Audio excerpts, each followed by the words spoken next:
Pourquoi il n'y aurait que les guitaristes qui seraient à la fête tout le temps? Eh bien aujourd'hui, on va parler des bassistes avec le Bass Butler de chez Orange. Orange les amis, oui.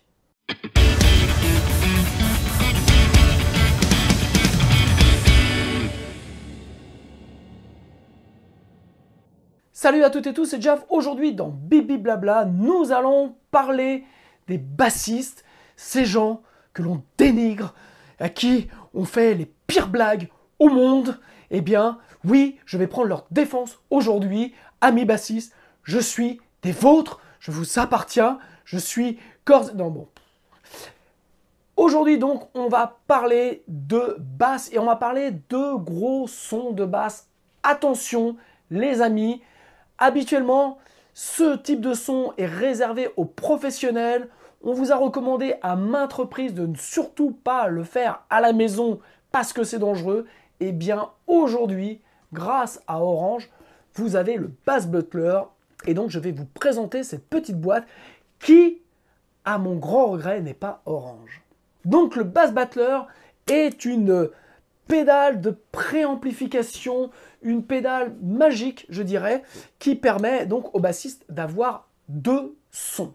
Vous avez un canal clair, voilà, et puis vous avez un canal saturé. L'intérêt du Bass Butler, c'est que contrairement à d'autres pédales pour la basse, vous avez une sortie qui vous permet d'aller en ligne sur un ampli et ou, bien souvent, et un XLR qui vous permet donc d'attaquer, soit une interface audio, soit une façade sur scène. Et bien, dans le Bass Butler, vous avez deux sorties. Voilà, vous avez deux sorties. Une sortie pour l'ampli clair et vous avez une sortie pour l'ampli saturé. Ce qui vous permet, sur scène, d'avoir ça et que votre sondier préféré puisse avoir les deux XLR, sachant que les sorties des XLR sont agrémentées, je dirais, par une simulation de baffle. Alors sur l'ampli basse, c'est un OBC 410 et sur le canal saturé, c'est un PPC 412. Je vous fais ça de mémoire. Voilà, donc vous avez ça, vous branchez directement dans votre interface audio et ou en façade et vous avez un son de l'abord. Alors pourquoi je vous fais un bibi blabla maintenant? Donc déjà ce produit est sorti, je crois, il y a 1 an ou 2. Voilà, moi j'étais passé complètement à côté. Et puis cette année, je cherchais, donc pour mes besoins en tant que bassiste, moi musicien et aussi pour le studio, je cherchais vraiment quelque chose qui me permette d'avoir un son de basse assez sympa sans avoir un Barnum. Je voulais pas prendre d'ampli basse, c'est pas quelque chose que j'ai envie de trimballer sur scène. Je voulais quelque chose de portable où je me branche en XLR, où mon sondier préféré puisse récupérer et avoir le même son partout. Donc j'ai regardé plein de choses. Et je suis tombé donc sur cette trouvaille du Bass Butler de chez Orange. Je l'ai commandé et grosse surprise, donc je l'ai testé une fois en live et une fois en studio. Et bien grosse surprise, ça sonne la mort dans les deux situations. Donc je vais vous expliquer rapidement ce que vous avez. Donc vraiment le point principal, c'est deux sorties XLR, un pour canal clair, un pour canal saturé. Vous avez ici donc le in classique. Vous avez ici la possibilité de mettre une pédale d'expression qui va vous permettre de blender donc la partie saturée sur la partie claire. Donc ça vous permet sur scène de pouvoir vraiment avoir un contrôle de votre saturation dans le signal que vous voulez avoir en fonction des titres que vous avez. Et puis vous avez une partie amp qui vous permet d'attaquer un ampli de façon assez classique. Donc ce qui veut dire sur scène, vous pouvez avoir, votre sondier peut avoir les deux XLR qui rebalancent lui en façade, et puis vous pouvez vous aussi avoir, en plus du retour qu'il va vous donner, eh bien avoir, si vous voulez, aussi un ampli basse pour avoir un peu de son sur scène. Voilà, donc ça vous permet de faire ça. Vous avez un grand lift donc, qui vous permet d'éviter les effets de boucle. Voilà. Et puis, on va s'attaquer rapidement. On va surtout écouter ce Bass Butler. Donc, en termes de réglage, vous avez ici le volume, ok. Vous avez la basse, vous avez, pardon, l'aigu, basse et un compresseur. Le compresseur est un type compresseur LA2A, donc un compresseur de studio qui arrive vraiment en entrée du canal, qui fonctionne super bien. J'étais vraiment bluffé par le compresseur. J'avais jamais de compresseur moi sur ma basse, mais vraiment ça rend le côté ultra musical. Donc ça marche super bien. À mon sens, il aurait fallu un petit canal mid. Ah, ça n'aurait pas été du luxe quand même. Mais malgré tout, ça fonctionne très bien comme ça. Et puis, sur la partie ici saturée, donc les boutons les plus petits, eh bien, vous avez un volume, vous avez clair, médium, basse, pardon, et saturé. Alors là, pour le coup, je vous dirais que le médium sur la partie saturée, on s'en fout un petit peu. Voilà, ça aurait été... parce que le son est quand même très, très, très saturé. C'est... S'il y a un défaut, je vais en parler tout de suite, voilà, c'est le côté saturé du canal basse, dans le sens où, quand vous mettez vraiment la saturation à balle, vous avez vous avez intérêt à avoir des micros basses très très propres, sinon vous captez la FM et ça vous ramène de la friture, c'est dégueulasse. Donc, ça, c'est le point un petit peu négatif, je dirais, c'est que vraiment, ce canal saturé, on l'aurait aimé un petit peu plus linéaire, voilà, avec beaucoup moins de salles dans le haut. Et puis, sincèrement, l'EQ fonctionne, mais c'est pas ça. J'aurais préféré avoir vraiment plus d'EQ sur la partie claire, voilà, puisqu'en fait, cette partie saturée dans un préampli basse est vraiment là juste pour amener de la saleté, du dirt, mais à équaliser, c'est pas comme une guitare. Voilà, donc voilà, ça c'est mon avis. Après 2 mois d'essai et de travail avec ce Bass Butler, que ce soit sur scène ou que ce soit en studio, j'ai trouvé que la partie saturée fonctionne très bien, j'irais avec la partie claire, mais j'aurais aimé un peu plus de linéarité dans la partie saturation. Notamment, quand je leur ai dit, quand on est vraiment à saturation à balle pour du gros métal, eh bien, ça ramène beaucoup de salles et beaucoup de pollution. Ça ramène beaucoup de pollution. Et puis, bon, voilà, l'EQ, limite un bouton, ça aurait été suffisant. Un espèce d'aigu, médium, basse, voilà, peut-être un truc un peu tilt, une EQ un peu tilt, super simplifié. Ça aurait été pas mal. En plus, pour les bassistes, ça les aurait vraiment bien arrangés. Je plaisante, bien entendu. Et par contre, d'avoir un médium sur le canal clair. Voilà, donc, simple, ça pèse son poids. Aïe, aïe, aïe, c'est du costaud. Vous pouvez emmener ça sur scène ou quoi ou qu'est-ce. Et puis, bah, maintenant, on va le tester en 2 configurations. Donc, moi, je vais vous jouer un petit peu de basse. On va voir un petit peu le son qu'on peut avoir. Donc, on va voir ça. Donc, je vais enregistrer. Je vais vous faire écouter. Donc, vous allez avoir le signal clair, le signal saturé. Et puis, après, je vous ferai écouter une production sur laquelle je travaille en ce moment avec un vrai bon bassiste, cette fois-ci, Monsieur Joe Gebenholst, qui va, où je vais vous faire écouter un petit peu ce que l'on a fait lors de cette production, où j'ai enregistré tout avec les mêmes réglages sur le Bass Butler, mais avec une DI en plus, voilà, pour avoir plus de place sur mon mix. Mais voilà, maintenant, on va brancher cette Bass Butler et regarder un peu comment ça sonne. Ok, donc j'ai branché le Bass Butler, en tout cas ma basse Vigier XS dans le Bass Butler. Donc, vous voyez ça, c'est le son canal clair. Donc, quand vous avez la petite lumière ici bleue, c'est le canal clair. Faites très attention à l'enregistrement, en tout cas. Le potard de volume est très très puissant. Donc, je vais vous mettre les aigus et basses au milieu. Voilà, avec le compresseur réglé à environ 30%.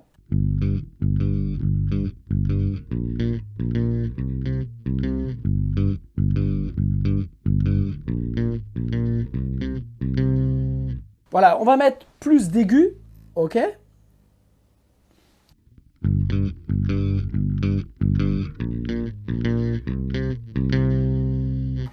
Vraiment, ça ouvre vraiment bien le haut et on garde quand même cette rondeur dans le bas. On va rajouter du bas.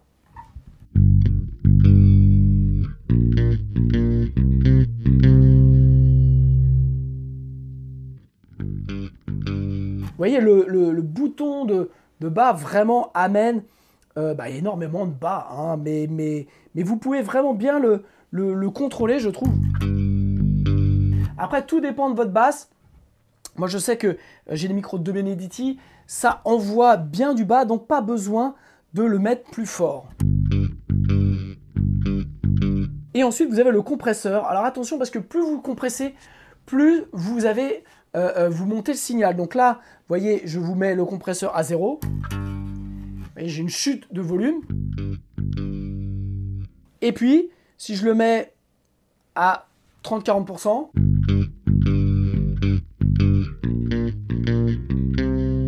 et puis je vais le mettre beaucoup plus fort, et donc je vais compenser un petit peu ma sortie.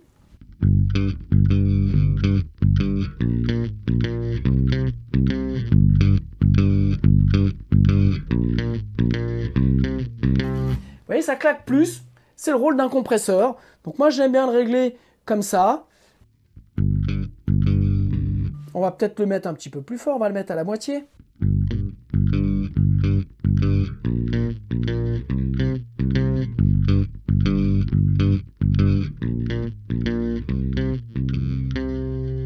Et donc vous voyez, je ne sais pas si vous voyez bien, mais en fonction, je vais baisser ça et on va mettre le compresseur plus fort. Vous voyez, la petite diode bleue, eh bien, clip, qui montre que le compresseur travaille. Voilà, donc ça vous donne une indication. Je trouve ça assez ingénieux parce qu'on aime bien savoir comment, pour régler son compresseur, eh bien, un petit peu quand est-ce que ça claque vraiment, quoi. Vous voyez, là, ça claque juste très très peu. Je ne sais pas si vous voyez avec la cam. Pardon. Voilà. Et pour enchaîner avec le canal saturé, eh bien, il suffit d'ajouter ça. Alors, je vais mettre le drive pas très fort. Voilà.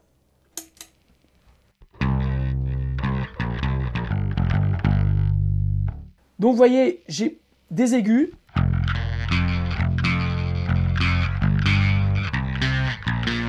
En fonction du style, si vous avez besoin d'une basse comme dans le métal extrême qui soit très brillante, eh bien vous l'avez. Par contre, vous entendez, ça ramène tout de suite beaucoup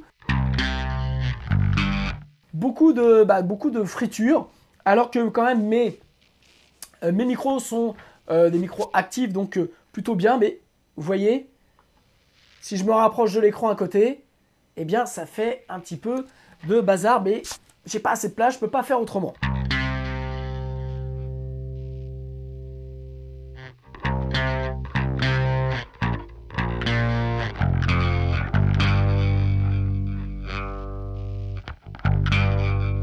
Et on va monter la saturation.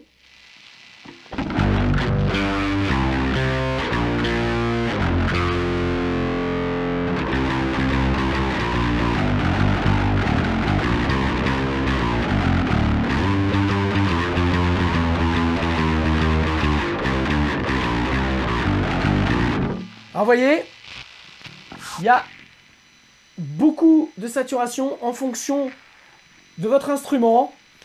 Je trouve que c'est un peu le truc un peu dommage parce qu'on capte vraiment beaucoup. Je trouve que voilà. Alors moi, je le règle pour mes besoins à la moitié.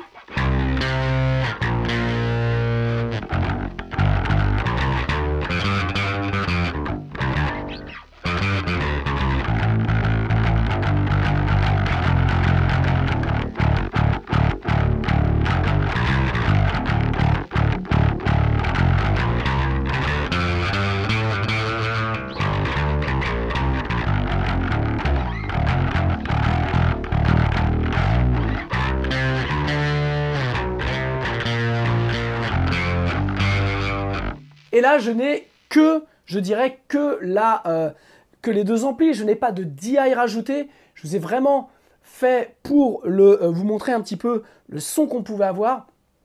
J'ai fait très simple juste avec ça. Je vais vous montrer dans l'exemple suivant où c'est mon pote Ju qui joue de la basse. Là, vous allez avoir la DI en plus et je vais vous faire écouter en solo les différents canaux. Alors, on y retourne et vous voyez, sur scène, eh bien, ça vous permet de...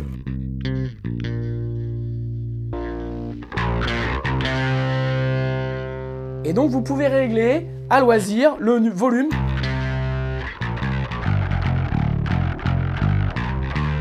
Si vous avez juste besoin d'un tout petit peu de salle en plus, on va baisser.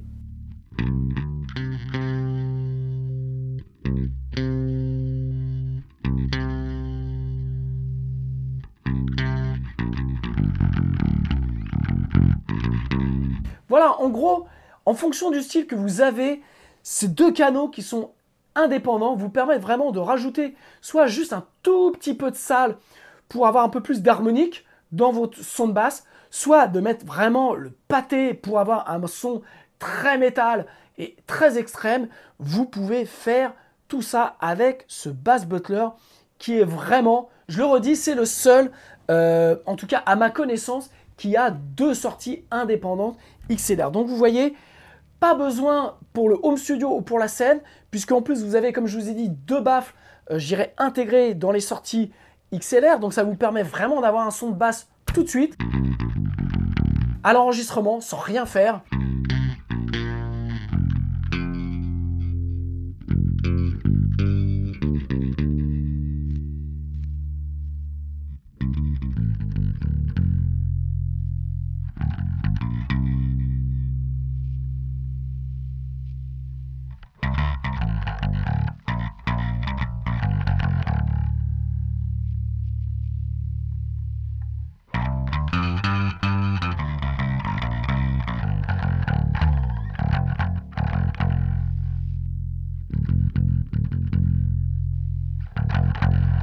Vraiment, vous avez au pied comme ça sur scène et en studio 2 sons qui vous permettent vraiment de faire plein de choses. Je le répète, vous avez une entrée pour mettre une pédale d'expression pour régler, j'irai au pied sur scène, eh bien la quantité de signal drive que vous voulez mettre en parallèle à votre signal clean. Voilà rapidement les sons que je peux vous montrer. On peut y passer des heures. Maintenant, ce qui va être intéressant, c'est qu'on va écouter ça dans un enregistrement, une prod que j'ai faite. Et donc, vous allez écouter mon pote Jou, qui joue, lui, pour le coup, très bien de la basse. Mais avant ce changement de plateau que vous attendez tous, je le sais les amis, eh bien, vous avez dans le descriptif des e-books gratuits à télécharger pour le home studio, pour l'enregistrement, pour le mixage. Vous avez des formations Cubase, vous avez des formations sur les EQ, vous avez des formations sur la compression, sur les reverb delay, comment enregistrer son groupe dans un local de répète. Bref, je vous laisse aller faire un tour là-dessus. Et puis sinon, vous pouvez simplement vous abonner à ma newsletter pour recevoir des news ou vous inscrire sur ma communauté, les libérateurs de musique. Voilà, tout est dans le descriptif. Je ne vous embête pas plus longtemps. Ok, donc changement de plateau, production à l'américaine. Vous me savez que je mets les petits plats dans les grands. Donc on va écouter ce Bass Butler maintenant dans les mains d'un vrai bon bassiste. Je vous avais fait il y a quelques mois une vidéo sur comment j'ai enregistré des batteries dans un salon, voilà, avec mon ami Keuj à la batterie. Je vous mets le lien de la vidéo ici ou ici, peu importe. Donc on avait enregistré les batteries. Et puis forcément, comme souvent dans les prods, il se passe un petit peu de temps. Voilà, David, l'artiste, a travaillé un petit peu chez lui, enfin un petit peu beaucoup chez lui, donc il a commencé à faire des basses, il a commencé à travailler, à réenregistrer des guitares, et puis on s'est dit que vraiment, par rapport à ce qu'on voulait faire, l'idéal, ça serait de mettre un vrai bon bassiste.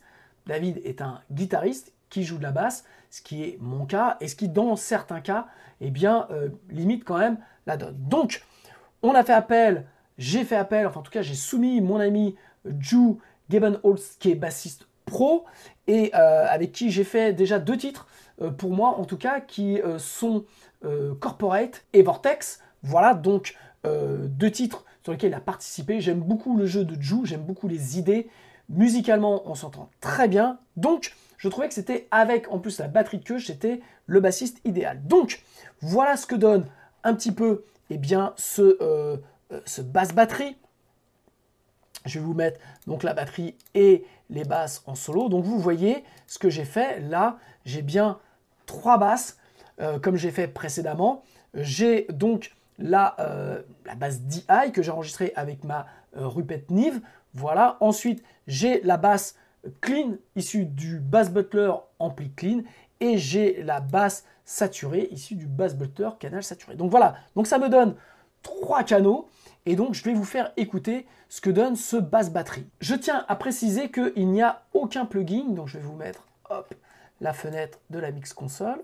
Voilà. Il n'y a aucun plugin hormis un petit Sheps en sortie. Voilà. Et un petit limiteur pour gonfler un peu le son pour la radiodiffusion, comme on dit. Mais vous voyez, sur la basse, il n'y a absolument rien. OK. Et sur la batterie, il n'y a absolument rien non plus. Donc, on va regarder. Par défaut, j'ai mis les 3 canaux au même niveau, mais on va voir, on peut s'amuser et donc on peut changer grâce à avoir ces 3 canaux, vraiment changer le son. Et donc en fait, j'ai utilisé le même réglage de basse, enfin en tout cas du réglage du bass blutter sur l'ensemble des titres, parce que même si l'ensemble ont des couleurs différentes, je vais juste pouvoir, moi, ensuite au moment du mix, eh bien, rajouter plus de saturation, rajouter plus de DI ou rajouter plus d'ampli clair. Voilà, donc je vous fais écouter tout ça. On va se mettre avec les guitares. Donc les guitares sont des guitares témoins, ce ne sont pas les guitares def, je tiens à le dire.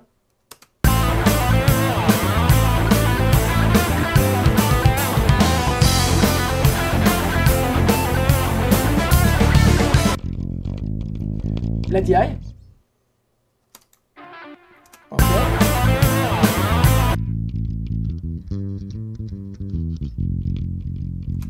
Là, on avait l'ampli clair et l'ampli saturé.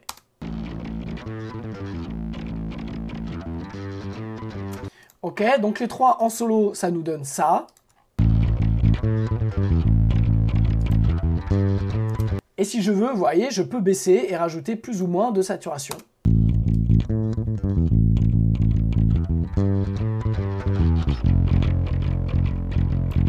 Ou baisser le canal clair. Vous voyez, c'est super facile, super simple de pouvoir travailler comme ça. Donc voilà, je vous fais écouter avec un bon bassiste ce que ça donne dans un style un peu fusion rock.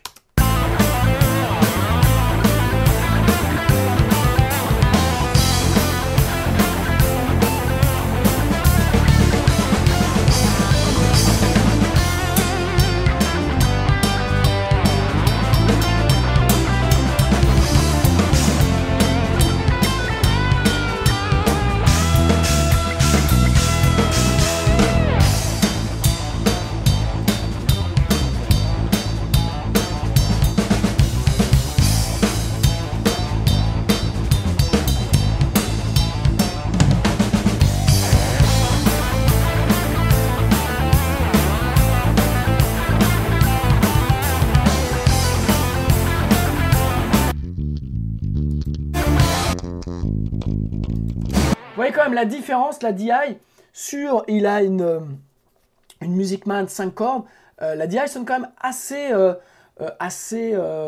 aiguë, assez fine au final, et puis eh bien l'ampli basse claire rajoute vraiment tout ce claquant, tout tout le mid vraiment qu'il faut, et ça marche plutôt très très bien.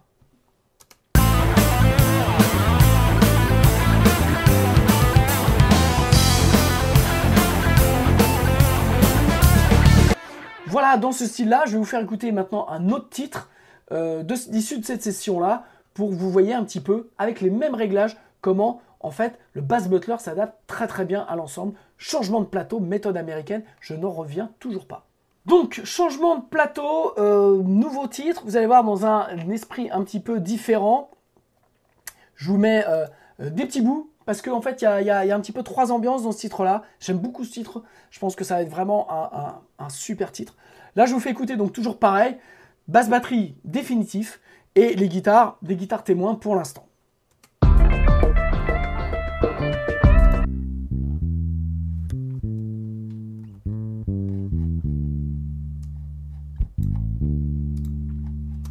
Alors ce que j'ai fait là, j'ai enregistré la basse dirt, l'ampli saturé. Je vous dis, j'ai pas touché au bass butler sur toute la session pendant ces 2 jours. Par contre, je l'ai juste retiré du chaînage, donc parce que voilà, c'était pas là pour le coup, on n'en a pas besoin. Donc pas de basse dirt, mais ce qui va me permettre sur la partie pont de pouvoir le faire rentrer. Vous voyez, il est ouvert et là, vous allez voir, ça va changer du tout au tout. Donc je vous remets un petit peu cette intro.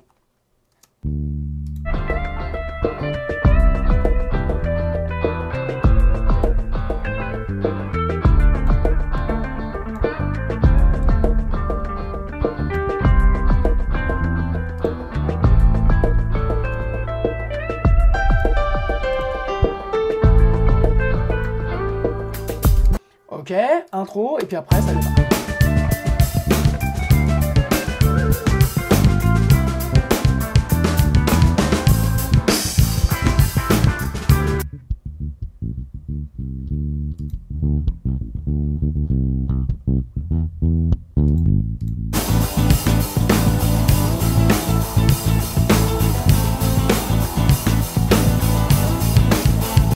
voilà, donc ça c'est ce qu'on a pu faire. Donc en fait, c'est quand même un outil assez génial parce que il y a un moment donné, moi je me suis plus posé de questions dans mon travail de producteur. On avait fait le son.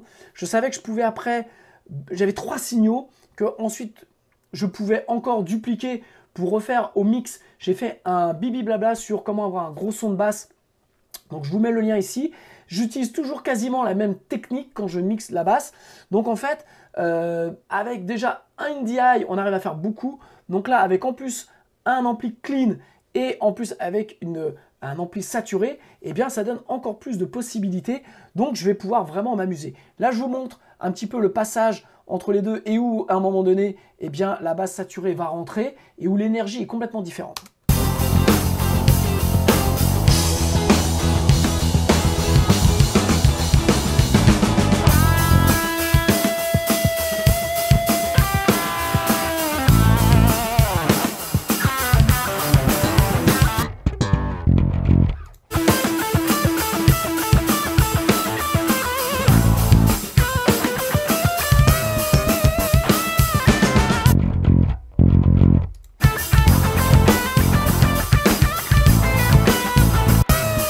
Vous voyez, il y a ce côté vraiment sale ramené par la basse dirt qui donne juste vraiment ce côté vraiment, gros ampli poussé à bloc, quoi. Alors là, en plus, j'ai juste baissé un tout petit peu, mais comme je vous l'ai dit, ça va être vraiment au mix. C'est une possibilité en plus, et ce qui est vraiment génial, donc avec ce Bass Butler, c'est que vous enregistrez séparément les deux canaux, le clair et le saturé, ce qui vous permet après de faire ce que vous voulez. Comme je vous l'ai expliqué avant, sur scène, c'est la même chose. Vous avez au pied la possibilité de déclencher ce canal saturé qui va donner plus de boost à votre ampli, plus de volume. Vous avez l'ingé son en façade qui va faire la même chose qu'en studio, qui a deux XLR, donc 2 DI quelque part, avec une simule de baffe, donc vraiment, il n'a plus qu'à reprendre. C'est vraiment, comme on dit, c'est du piece of cake, c'est du cerise sur le gâteau, parce que vraiment, avec juste ce Bass Butler, vous pouvez vraiment obtenir tous les sons que vous voulez, et c'est assez, assez confort, je dois dire.